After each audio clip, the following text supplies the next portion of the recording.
Hi, welcome to the award-winning Ed Brown Show. Got special guests. I tell you, we got 3 segments, but we're going to start off with Bowie Magruder. Now, this young man has been in Prince George County forever, and he's been in charge of the first-class boxing. We have all kinds of boxing.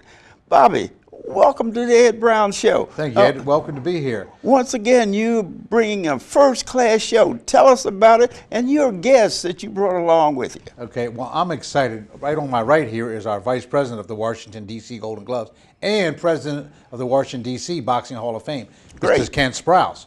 And on my left here is world-renowned referee Kenny Chevalier, just refereed on HBO, by the way, championship fight this past Saturday. And it was a wonderful, wonderful performance that he did. Well, tell us about what's coming up and dates and stuff like that. Give us. First of all, I want to make you part of the Golden Glove Club. I'm giving you a Golden Glove keychain. Right. Okay. Don't hit nobody with. Well, hit Kenny with it. Hit Kenny with it, huh? All right. Up. Great. Okay. Fantastic. Okay, put your favorite key on there. Okay. Well, tell us what's going on. I'm excited. So the people in Prince George County with this boxing championship and all those things coming up in the next month or so. Okay. We've got the semifinals. Semifinal action will be this Saturday, March 19th, at the Sugar Ray Leonard Community Center or Sugar Ray Leonard Boxing Center. They just opened up a new center right across the street. They just cut the ribbon, had Dave Jacobs, Jinx Morton, Ollie Dunlap. They all came Dave in. Jacobs, still kicking up. Cut that ribbon for a new center there. We're right across the street, right next to the Prince George County Police Headquarters. Right. It's a very nice venue, and we appreciate the county helping us with putting the Golden Gloves, which is the #1 amateur boxing program in the Washington area. That's right. Been that way for a long time, too. And we'll be there on the semifinal action. Will be March 19th at 7:30. It's right on Barlow Road, 7707 Barlow Road. Then the winners there come to Prince George's County, yes. Rosecroft Raceway in Fort Washington. And they'll box April the 2nd. That'll be the championship finals. All the winners there versus the Virginia, North Carolina champions will be the regional championship. That'll be held at Rosecroft Raceway right here in Prince George's County in Fort Washington. That'll be on April the 30th. And the winners there in the regional championship will advance to the National Golden Gloves Tournament of Champions, which will be held in Salt Lake City May 15th through the 22nd. And we sponsor the boxers, the coaches, and the officials 100% with the travel, food, hotel, etc. Also, we give them team jackets and hats, and of course we provide. Where's my hat? What's that? I have to box, huh? Yeah, I have to take a shot. Yeah, it looks like you're in the heavyweight division because you're a heavyweight here on this station. Right. Absolutely. But tell us. Any local boxers? Tell us some. Give the local boxers okay. Well, we have clubs from everywhere. No excuse right here from Upper Marlboro. Okay. Okay. We got the Laurel Boys and Girls Club. Yeah. We've got many great clubs in Prince George County. The Hillcrest Heights Boxing Club. Right. I can go on and on. Kenny might be able to tell me a few more because he trains. Sugar Ray Leonard itself has a boxing team as well that's in it. You know, you have also. On the outskirts, like you say, of Hillcrest, down the street, there was Headbangers as well. Yeah, but they're in Washington. But we have a lot of great clubs here in Prince George County. Not only do we have great clubs, we have great coaches that are teaching discipline. Beautiful. Okay, are teaching the kids manners, discipline, and the ways of life, and they've taken a lot of at-risk. Yes. And that's the most important thing, is ways of life. Yes. Because they realize they can have a career in boxing, but they have to prepare themselves for life. Exactly, and these coaches are doing a wonderful job. My hat's off to them. I'll tell you, we're so proud of these coaches here. And not only that, Ken will tell you, our team, the teams that we've taken in the past 8 years, have come up nationally. We've won the team championship once, and we came in. We came in second 3 times, and in a row. In a row. In a row. Yes. In a row. Oh, we came wow. in second 3 times in a row. Won the national championship. Out of 300 boxers at the tournament, we've had 2 years in a row. We had the outstanding boxer of the entire tournament. Beautiful. Some of our officials have won awards at the at the Nationals. Yes. And our first 4 nights of competition so far have been, the boxers are really trying to get to Waldorf for the championship. No, to what, Rosecroft? I mean Rosecroft. Okay. I'm sorry. I'm sorry. Yep. Yeah.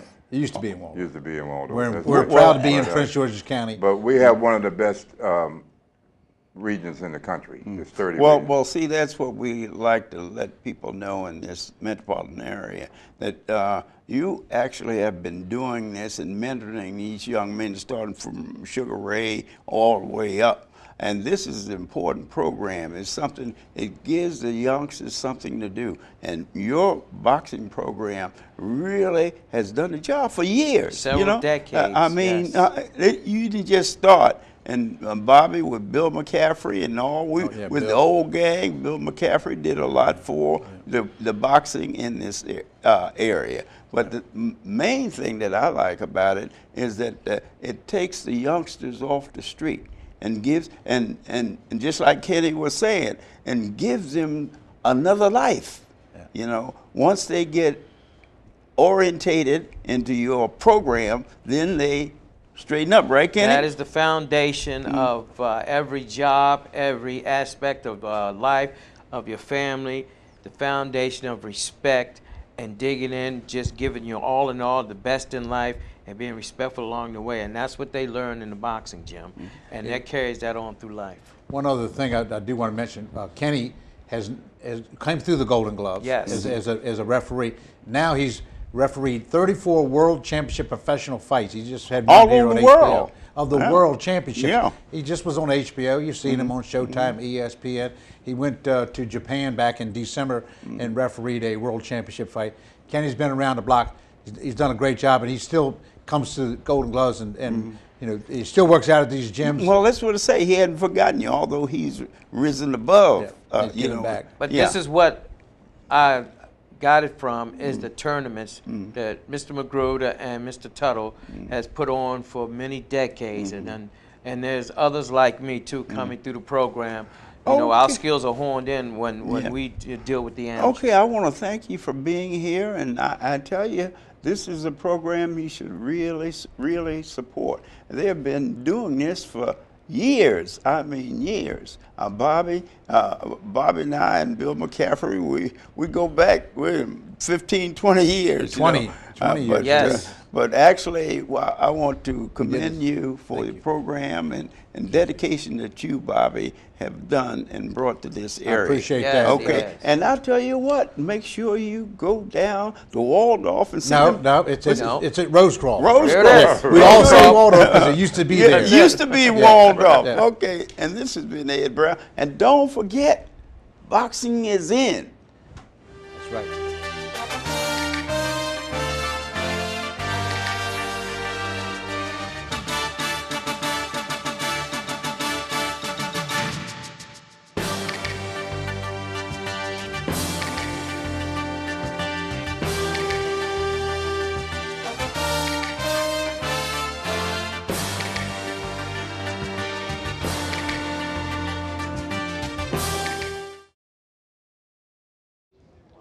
Hey, welcome back to the award-winning Ed Brown Show.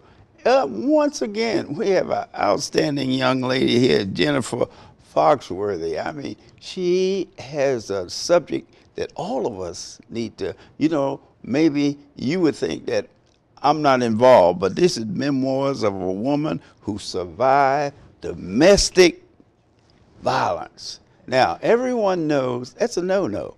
And so we're going to start this series off with Jennifer here. We don't have as much time as we'd like to put on, but she's going to come back to the Ed Brown Show because this is a very, very volatile topic that all of us need to know more about. We think we know about it. Absolutely. Welcome, Jennifer, to the Ed Brown Show. Thank you. And just introduce yourself. Tell us about how did you get involved in writing a book called Tomorrow My Sunshine Will Come. Amen. My name is Jennifer Foxworthy. I am a retired Navy veteran. I retired after 21.7 years, proudly serving our country. When I was in my abusive relationship, I was in the service. And I kept quiet. Number one, I didn't realize what I was in. And number two, just how to navigate. The resources were there, but I was so focused on my professional, advancing professionally in the Navy, that I concentrated more on that instead of what I was really dealing with at home. Mm-hmm. It kind of took the focus off. But I tell people that I was better prepared to be a prisoner of war due to my job in the Navy, which was a naval air crewman, flying in airplanes and fixing electronics, than I was to deal with domestic violence. And so there's a journey that one must go through to properly heal. And once I realized that I wasn't alone, that's when I decided that I was going to write this book, where I wrote and self-published. And it shares my story along with 5 other ladies that had the courage to share their story with me. I started my own business once I retired. I am the founder and CEO of Inspirationally Speaking, LLC. I have been blessed that I have a women's conference that I will is on a 4-state tour actually this year. Is that right? Yes, I will be in Charlotte, North Carolina, March 26th, Waldorf, Maryland, April 30th, Virginia Beach, Virginia, October 15th, and then York, Pennsylvania, November 12th. And so I'm just very blessed with that. And then I actually have my own television show called Living Unshackled on Purpose. No kidding. Congratulations. Yes, sir. Yes, How sir. did you get into that? You know, I was grateful to make the acquaintance of Dr. Joanna Burchett, and she co-pastors a church in Carlisle, Pennsylvania. And she has she's an amazing entrepreneur, but has a ministry called Gospel for You Network. So she has a TV show, a book publishing company, and a magazine. And she shared the opportunity for me to get added to her network. And so I'm the TV host where I interview guests who survived domestic violence, sexual assault. Basically, I give a 360-degree perspective on releasing shackles, whether personally, professionally. Like a couple of months ago, or actually last year, I interviewed Maryland State Delegate Michael Jackson. Yeah. Because he is a champion of domestic violence where he tries to push legislation. So people like that come on my show.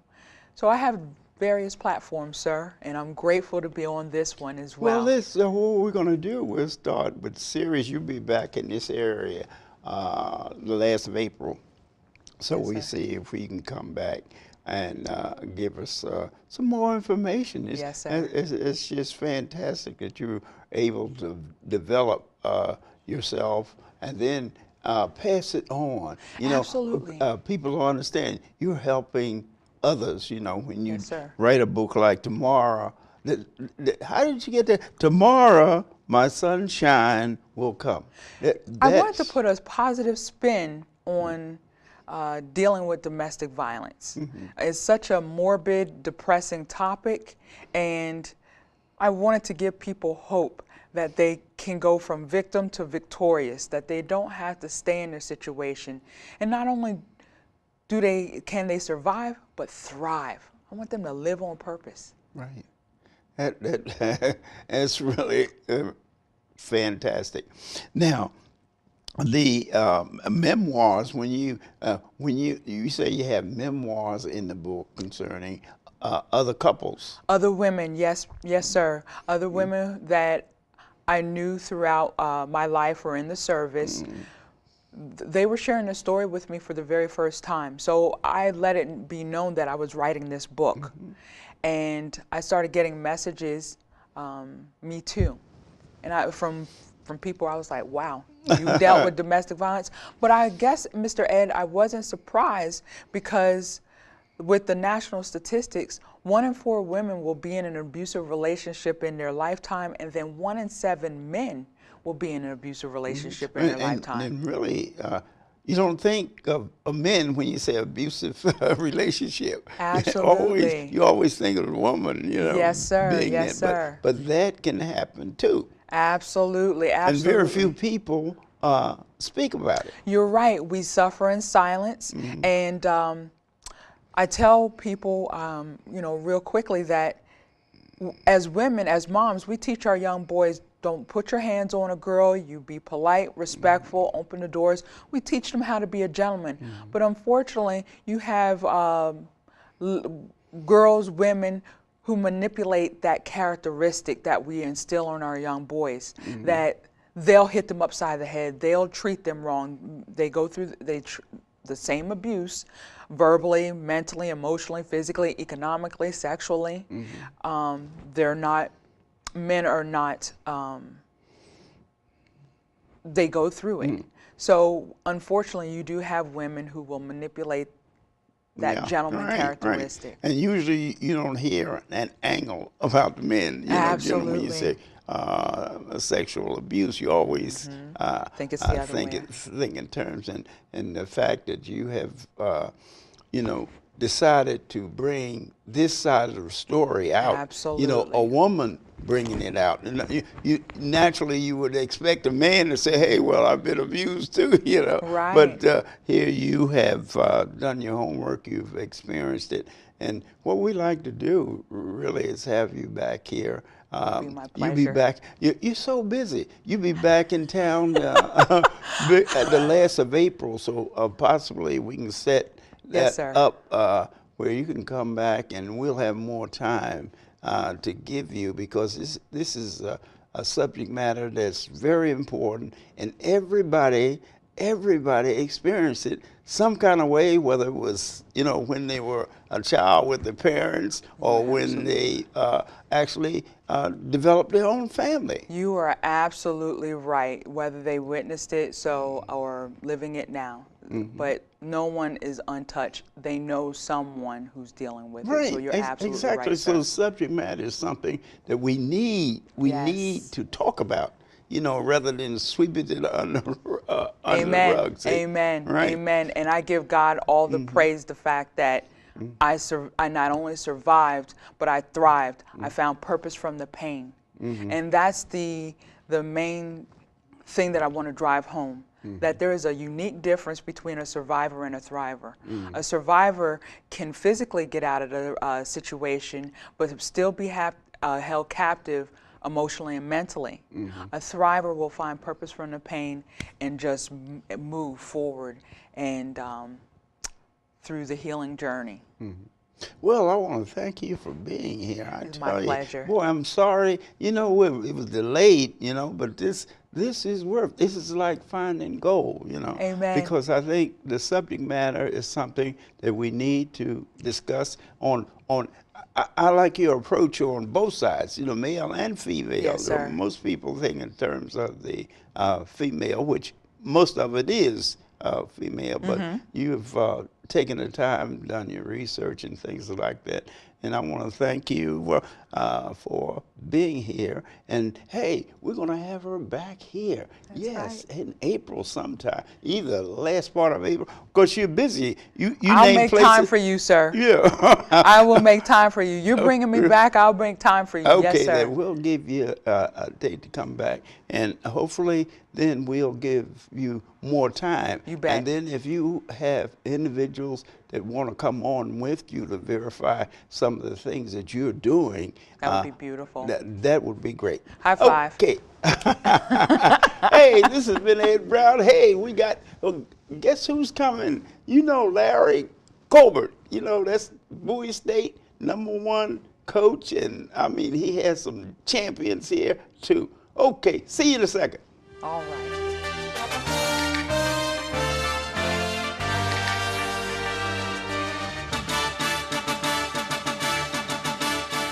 Hi, welcome back to the award-winning Ed Brown Show. And I tell you, this has been some time. I had extraordinary guests here, and we are wrapping it up with one of the associates of Ed Brown Show.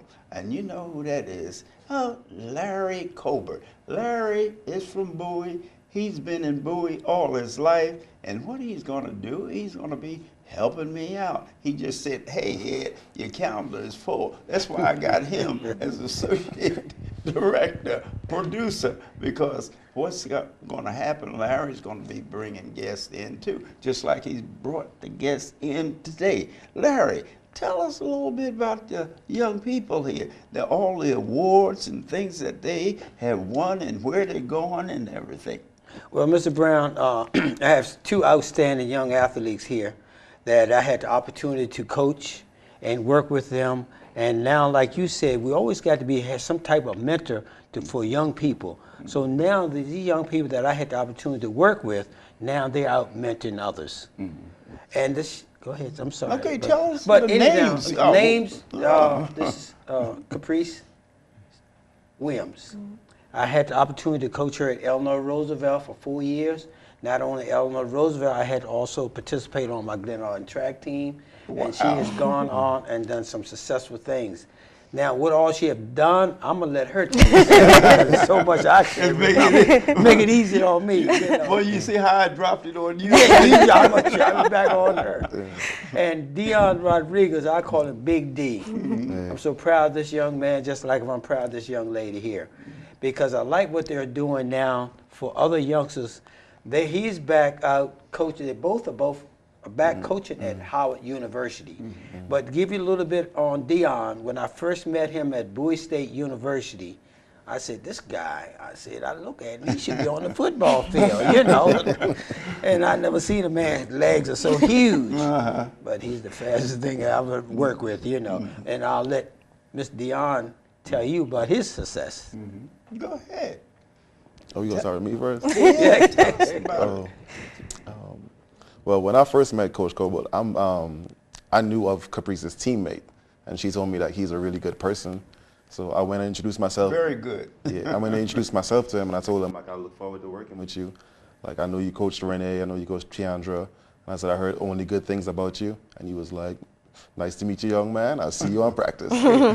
So working with him has been a joy. He's taught me how to be a better man than to be a better athlete.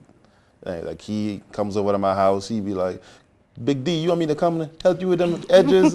Comes over with a lawnmower. He comes. So anytime he needs me, I call him. I'll sign him up. I got you got somewhere I work? That's my second love. I would say. Yes, yes. Second love.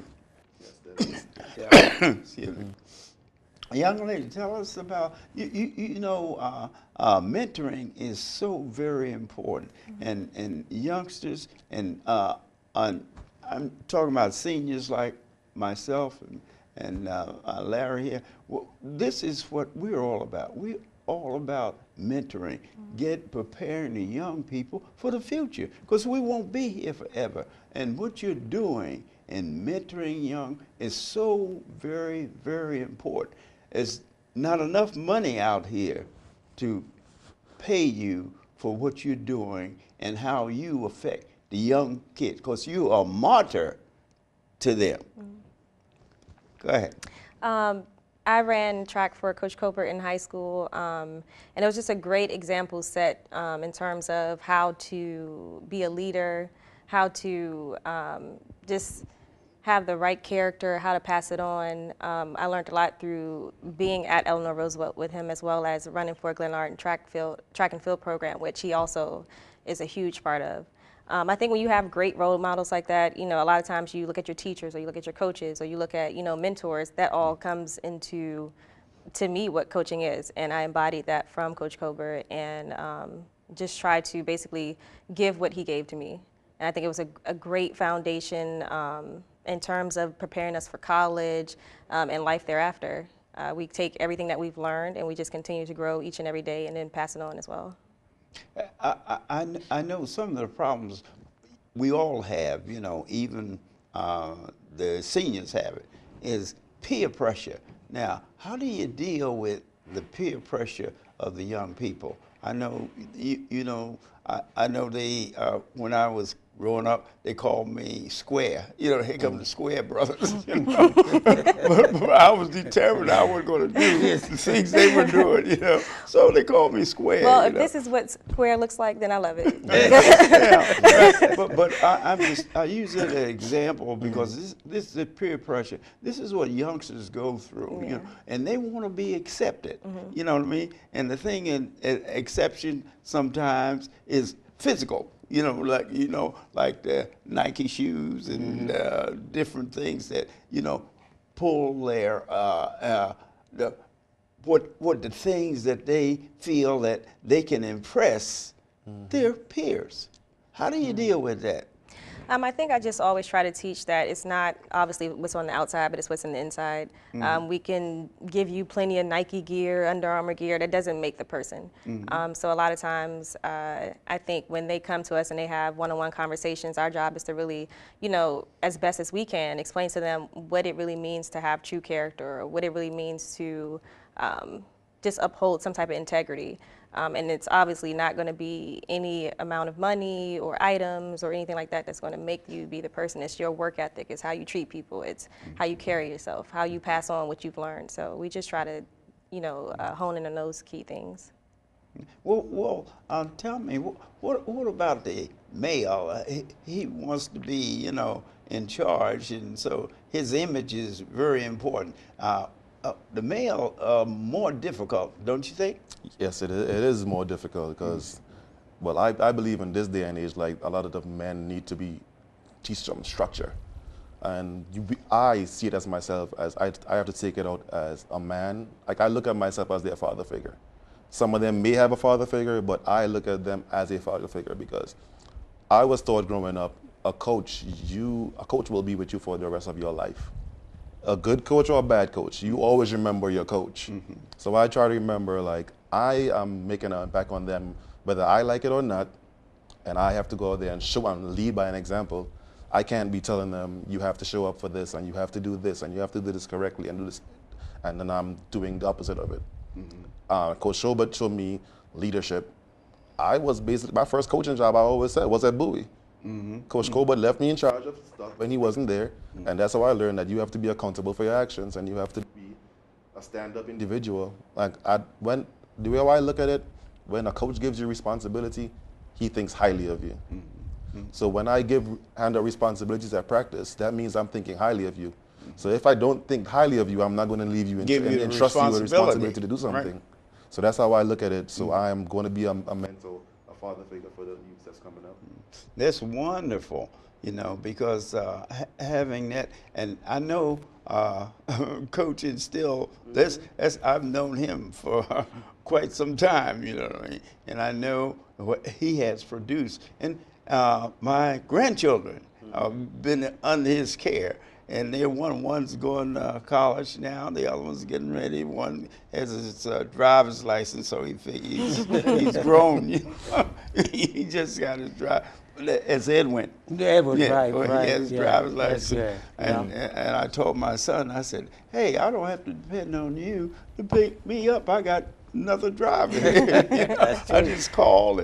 But that's the image that Coach here gives the youngsters is fantastic. He shows you how it should be done.